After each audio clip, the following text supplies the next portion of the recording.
Bon nombre de dirigeants pensent que la TVA est une charge pour leur entreprise. Cette idée reçue est bien entendu fausse et vous allez comprendre pourquoi. Alors si vous voulez en savoir plus sur cet impôt, c'est maintenant. Je m'appelle Neïma, je suis avocate fiscaliste chez Doux et je vous propose de tout vous expliquer sur la TVA. C'est parti!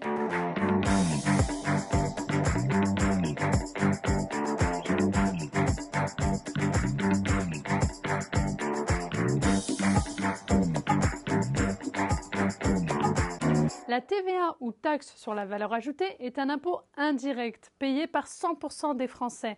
C'est un impôt sur la consommation collecté par les entreprises et ensuite reversé à l'État. Elle représente la différence entre un prix hors taxe et un prix toute taxe comprise. Alors, quelle TVA devez-vous reverser à l'État? La majorité des entreprises doivent déclarer leur TVA à l'administration fiscale. La TVA d'un produit ou d'un service est proportionnelle au prix de vente. En France, le taux de TVA est actuellement de 20%.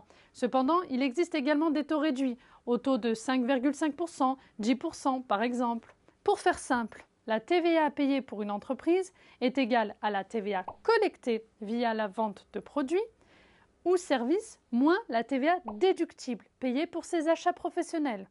On parle de TVA collectée quand le vendeur d'un produit ou d'un service collecte la TVA auprès de ses clients. Ce vendeur va alors reverser cette TVA à l'État. Attention, cette TVA ne vous appartient pas. Le moment où vous devez reverser la TVA que vous encaissez est différent selon l'opération en question. Il peut s'agir de la date de livraison, mais également de la date d'encaissement du prix ou d'une partie du prix.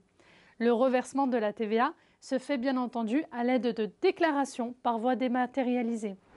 Pour éviter qu'un même produit soit taxé plusieurs fois, il existe un système de déduction de la TVA payée par les entreprises. On parle de TVA déductible, cette fois quand une entreprise va acheter un produit.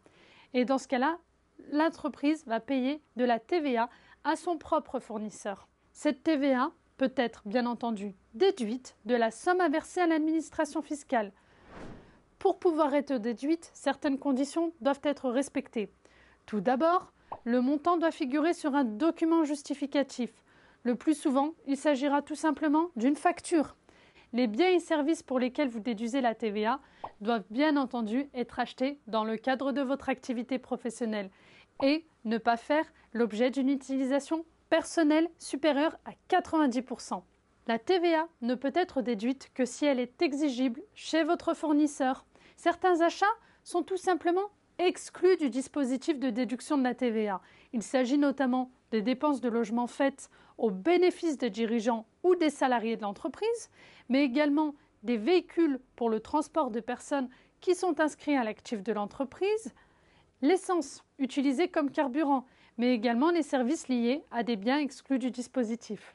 Ou alors tout simplement des biens cédés gratuitement ou à un prix très inférieur à leur valeur normale. À présent, je vais vous parler du crédit de TVA. Il s'agit de la situation où la TVA déduite est supérieure à la TVA collectée. Dans ce cas-là, l'entreprise dispose d'un crédit de TVA qu'il est possible soit de se faire rembourser ou alors soit d'utiliser pour payer de ses prochains impôts. En matière de TVA, tout le monde n'est pas logé à la même enseigne. Et oui, selon votre régime d'imposition, vous pouvez ou non être concerné par le paiement de la TVA.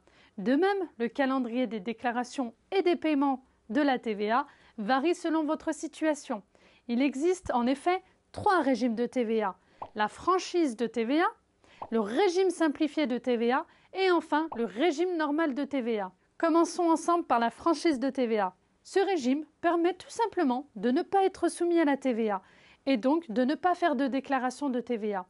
En revanche, attention, il y a une contrepartie. Vous ne pourrez pas facturer la TVA à vos clients. Ensuite, il existe le régime réel simplifié de TVA. Les entreprises doivent effectuer une seule déclaration par an, au plus tard le 2e jour ouvré, après le 1er mai, pour récapituler l'ensemble des opérations imposables de l'année civile précédente. Enfin, pour le régime réel normal de TVA, la TVA perçue doit être déclarée et payée chaque mois, en ligne, depuis tout simplement votre espace professionnel sur impôts.gouv. Ensuite, j'aimerais évoquer avec vous quelles sont les opérations taxables ou exonérées de TVA. Commençons par les opérations taxables. Elles le sont par nature, ou alors par une disposition légale, ou encore sur option. Bien que répondant aux conditions d'imposition à la TVA, certaines opérations peuvent échapper à la TVA. Il s'agit notamment des exportations de marchandises et des livraisons intracommunautaires. Vous voyez, la TVA est un sujet complexe qu'il convient de comprendre, dans les grandes lignes au moins, afin de ne pas risquer de redressement par l'administration fiscale. Chez Dougs, nous vous accompagnons sur vos démarches de déclaration et mon équipe de 5 fiscalistes et moi sommes à votre disposition pour répondre à l'intégralité de vos questions, qu'elles soient simples ou techniques. Nous sommes là. À très vite chez Dougs.